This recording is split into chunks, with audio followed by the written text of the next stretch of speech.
न बन सके। ये क्या है? ये स्वधर्म को समझने की चेष्टा है।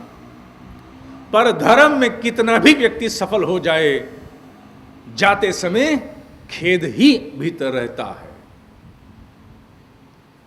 बहुत से लोगों ने कहना शुरू कर दिया है, merely to die as rich is to die in shame। मात्र अमीर होकर मरना बड़ी शर्मनाक मृत्यु है। कहीं ना कहीं मेरे भीतर के अन्य दायित्व और स्वधर्म में दायित्व भी आते हैं और स्वधर्म में मनुष्य के नैसर्गिक गुण भी आते हैं। शर्मसार होकर मरना नहीं है और ना अतृप्त होकर मरना है। दोनों की पूर्णता गीताकार कहता कि तब तक नहीं होगी जब तक इसे जानने की चेष्टा मत करो।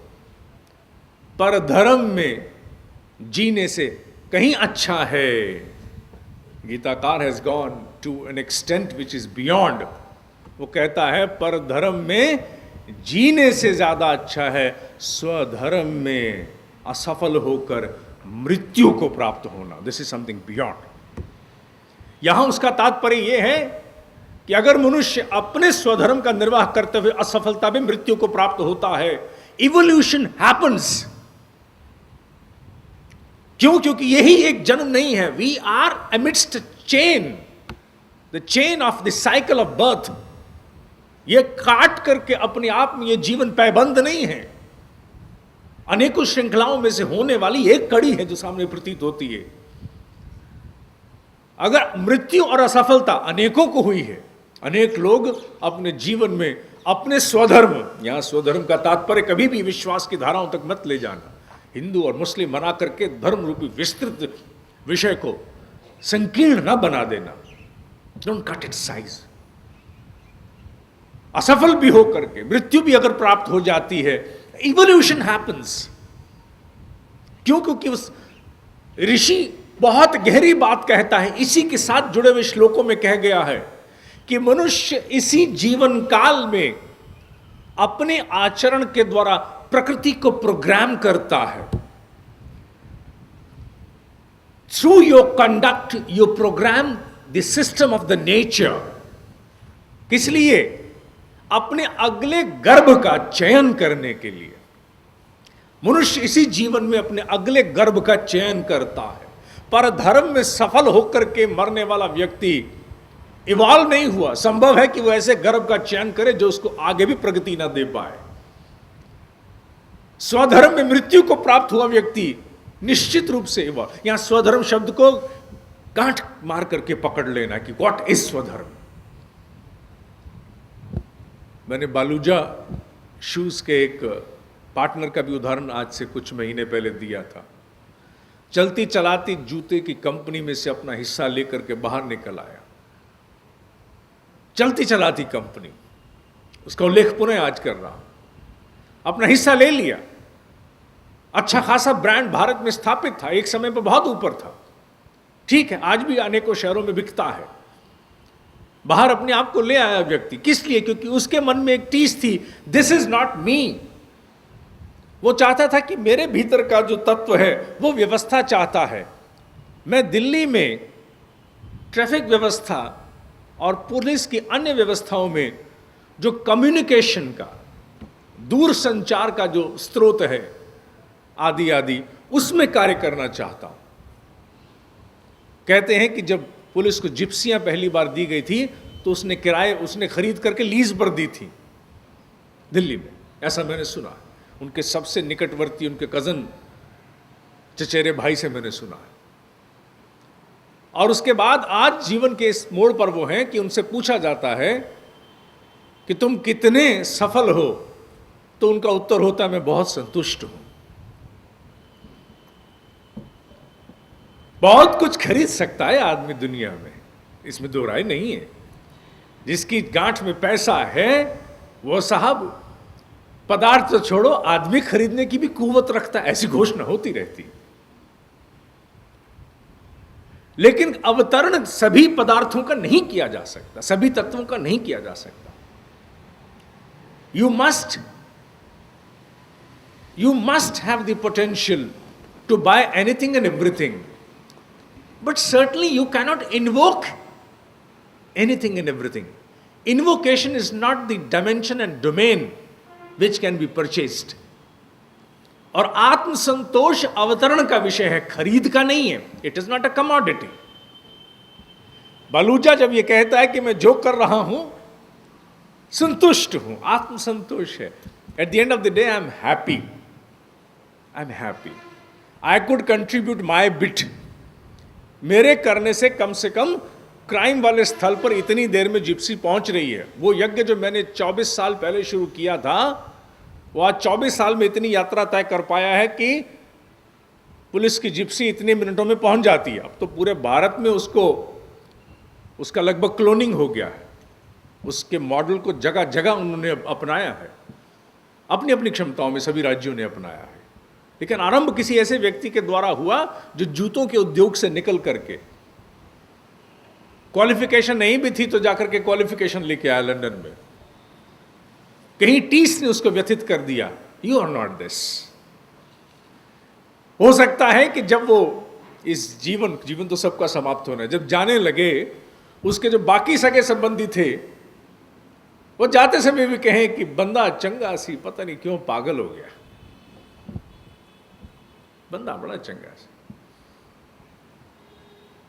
आज होता तो 5-7 प्लॉट इसके फरीदाबाद गुड़गांव में जरूर होते. इसके कम से कम 2-3 प्लॉट रहने वाले और भी जगह होते. कम से कम बच्चों के लिए 50-60 खोखे एक्स्ट्रा छोड़ के जाता. बंदा बड़ा चंगा सा. लेकिन बस यहीं तक सीमित रह गया. क्यों? बस दिमाग फिर गया. बुद्धि है, लग गई. लेकिन जो जाने वाला होगा वो संपूर्ण आत्मसंतोष से जाएगा. दूसरों की निगाहों में जो मूल्यांकन करते हैं, भूले ना हम अष्टावक्र का वो कथा. अष्टावक्र का वो कथानक हमें बताता है कि जनक के दरबार में वो आड़ा तिरछा होके चलता है तो उसे देख करके सब हंसते हैं. और वो जनक से कहता है, राजन तेरे दरबार में सारे चमड़े के व्यापारी बैठे हैं. How dare you say that.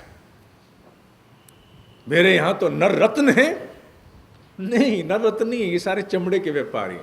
मैं आड़ा तिरछा होके चल रहा हूं और अपनी धारणाओं को इन्होंने यहीं तक सीमित करके उपहास आरंभ कर दिया. चमड़े के पारखी ही ऐसा कर सकते हैं. जीवात्मा का पारखी क्यों करेगा? ये चमड़े के व्यापारी हैं. You are mistaken. Remove the veil of misconception from your vision.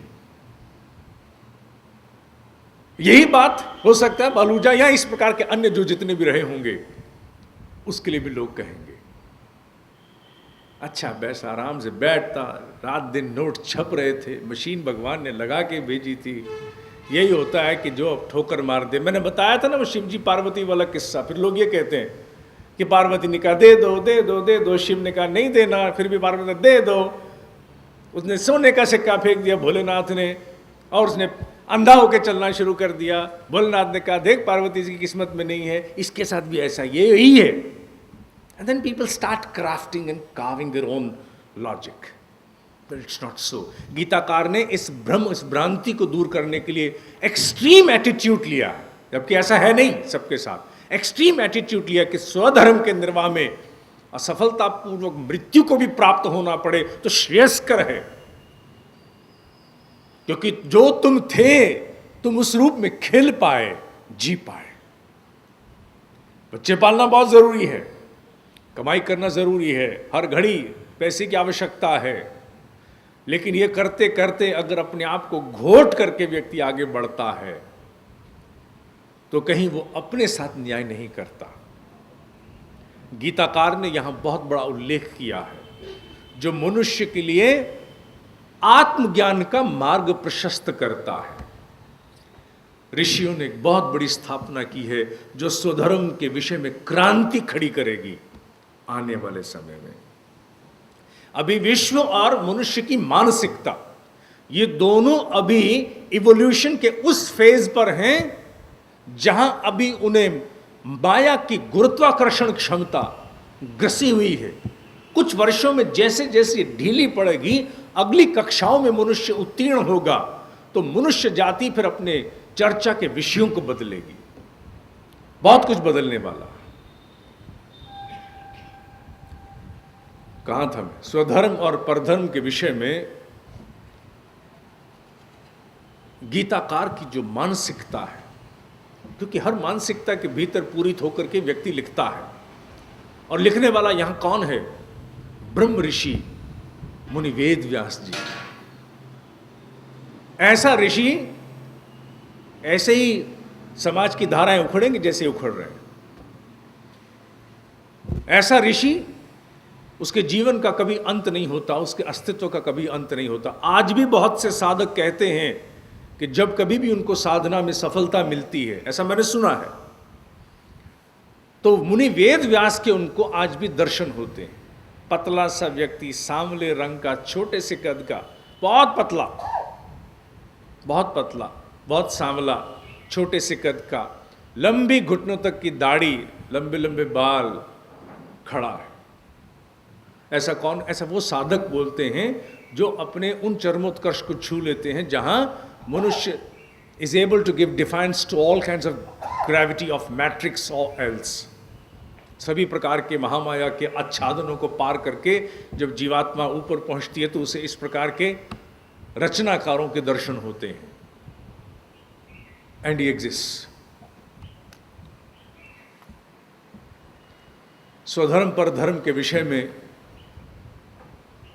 आने वाला काल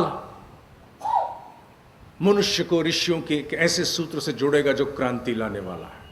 और वो सूत्र कौन सा है? 4 पक्ष का सूत्र है। आत्मदर्शन, आत्मज्ञान, आत्म परिष्कार, आत्मविकास।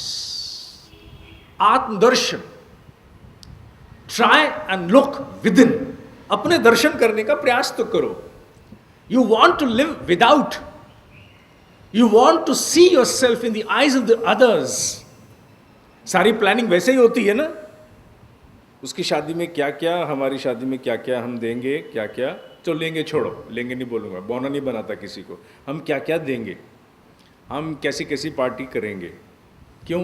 दुनिया क्या कहेगी, क्यों? क्योंकि हम अपने आप को दुनिया में देखना चाहते हैं। What should I be bearing? What mobile phone I should be having? What car I am into? Do I need it or not? Would that satisfy myself or not? नहीं, लोग आत्मदर्शन, कम विद इन। बाहर से कोई अन्याय नहीं करना है। It does not mean, Gita का कोई भी सूत्र या अध्यात्म का कोई भी सूत्र मनुष्य से उसकी संपन्नता और समृद्धि को नहीं छीनना चाहता। वो चाहता है कि जितनी समृद्धि भी प्राप्त करो, सानंद भोग पाओ। विद कॉन्फ्लिक्ट नहीं। विद कॉन्फ्लिक्ट मनुष्य कभी सानंद भोग नहीं पाता, भोग निपटाता है। बड़ी गाड़ी ले ली, बैठ। विद कॉन्फ्लिक्ट सानंद भोग पाओ। इसीलिए कहा आत्मदर्शन, एक भीतर भी दृष्टि डालो। आत्मज्ञान, ट्राई एंड अंडरस्टैंड योरसेल्फ। मनुष्य अपने विषय में जानता कितना है? कुछ नहीं जानता। जीवन के हर पहलू में अपनी नई परत खुलती है और पता लगता है मेरे अंदर ये भी था, अच्छा, I never knew about it. और आत्मज्ञान सिर्फ और सिर्फ उसे होता है जो आत्मदर्शन के लिए कदम उठाता है। आत्मदर्शन के लिए जिसका कदम नहीं उठा उसे आत्मज्ञान होना मुश्किल है। ऋषि कहता है आत्मज्ञान के पश्चात आत्म परिष्कार। परिष्कार के 2 पहलू हैं। One is correction and one is to the enhancement of the potential that exist within. एक स्थान पर मनुष्य को अपने दोषों का उन्मूलन करना है, निवारण करना, और वहीं साथ साथ बहुत से सद्गुण हैं जिन्हें हमें विकसित करना। Abilities must also expand. बहुत सी खरपतवार हटानी है और बहुत सी अच्छी फसलें उगानी हैं। इसी को आत्म परिष्कार कहा। और चौथा और अंतिम है आत्मविस्तार। आत्मविस्तार का अभिप्राय यही है कि जब तुम्हारे भीतर का आलोक विकसित हो, प्रकाश विकसित हो, पोटेंशियलिटी, एबिलिटीज जब बढ़े, तो उसके प्रकाश परिकर में दूसरों को भी लेना है, क्योंकि यही ईश्वर का चरित्र है। हर घड़ी विस्तार को प्राप्त है। और हर विस्तार माने ही wants to prevail in everything, everything. इसलिए कहते हैं ना कि ये सब जगह है, omniscient, omnipresent, etcetera etcetera, जो भी कहें हम। वो क्यों? क्योंकि विस्तार के बिना वो संभव नहीं है। कुकून में जाने के बाद वो संभव हो ही नहीं सकता। आदमी जो अपने तक सीमित हो गया नहीं कर सकता। ऋषि का ये पूरा पाठ्यक्रम है आत्मदर्शन, आत्मज्ञान, आत्म परिष्कार, आत्म विकास। ये यात्रा अनेकों जन्मों पूरी नहीं हो पाती, पहला कदम ही नहीं उठ पाता। आत्मदर्शन ही होता नहीं तो आत्मज्ञान तो बहुत दूर की बात है। और जो व्यक्ति इस कदम उठा देता है उसे धीरे धीरे स्वधर्म का बोध होना शुरू हो जाता है। बोध ही नहीं, स्वधर्म का अनुपालन करने के लिए भीतर से सपोर्ट भी मिलती है। भीतर माने अपने भीतर से। और स्वधर्म सिक्के के दो पहलू याद रखना, जो तुम हो उसी अनुरूप अपने कर्म को निर्धारित करो। और दूसरा, जो तुम्हारे दायित्व हैं उनसे मुख मत मोड़ना, चाहे उनमें दोष भी हो तो भी दायित्व पूरा करना। ये दोनों सिक्के के पहलू याद रख करके स्वधर्म का पालन किया जा सकता है। जो व्यक्ति आत्मदर्शन के लिए कदम बढ़ा गया वो स्वधर्म के प्रति कदम बढ़ा गया, उसे आत्मज्ञान होगा ही। आत्मज्ञान का तात्पर्य क्या है? Now you are able to realise yourself. और आत्मज्ञान के बिना आत्म परिष्कार संभव नहीं है। आत्मविस्तार तो बहुत बाद की बात है, देखेंगे, लेकिन आत्मविस्तार तब तक सोचना भी नहीं जब तक आत्मदर्शन पे कदम नहीं रखा। ये चार स्तंभ हैं, इन चारों स्तंभों के माध्यम से ही मनुष्य को इस जीवन काल में महापुरुषार्थ करने हैं। और इन चारों की श्रेणी के अंतर्गत चार महापुरुषार्थ हमारे यहाँ बताए गए, उस पर आज नहीं बोलूँगा क्योंकि विषय बहुत विस्तृत है। धर्म, अर्थ, काम और मोक्ष, पता नहीं क्या उल्टा सीधा अभिप्राय निकाला हमने। प्रत्येक जीवात्मा से इन चार महापुरुषार्थों की आशा की गई है। एक जीवन काल में ये चारों महापुरुषार्थ होने हैं और इन्हीं के माध्यम से मनुष्य का उत्कर्ष होगा, इवोल्यूशन होगा। ये क्या है, इस पर कभी फिर बात करेंगे। आज मात्र स्वधर्म पर धर्म पर सीमित रहते हुए अपनी बात को दोहराता हूं। स्वधर्म रूपी सिक्के के दो पहलू हैं। स्वधर्म, द मी, द इंडिविजुअलिटी, एक भाग है द इंट्रिंसिक इंडिविजुअलिटी, वो जो मैं हूं, जैसा पीछे से आया हूं, मेरे मन में आता कि मैं ये सब करूं, ऐसा ऐसा करूं, वो जो गहरा गहरा तुम्हारे भीतर, पर धर्म नहीं, आरोपित नहीं, बाहर से बारोड नहीं। पर धर्म माने जो तुम नहीं हो, तुमने अपनाने की कोशिश की, वो पर धर्म है। स्वधर्म को समझ पाना, जान पाना, आयु के किसी चरण में भी, डज नॉट मैटर। 85 साल 90 साल का आदमी भी अगर एक पीड़ा में मर रहा है कि ओफो, स्वधर्म तो मेरा ये था, मैंने पालन नहीं किया, शुड नॉट वरी। 2 साल बाद बाबा जी राम नाम सत होगा, 2 महीने में जन्म लेंगे और वहीं से यात्रा फिर प्रगति की शुरू होगी। Does not matter. और स्वधर्म रूपी सिक्के का दूसरा पहलू, जहां हो जो तुम्हारे निर्धारित दायित्व हैं, अप्रिय भी हैं तो भी उनको संपूर्ण लगन के साथ करो, संपूर्ण लगन के साथ। दोनों स्थानों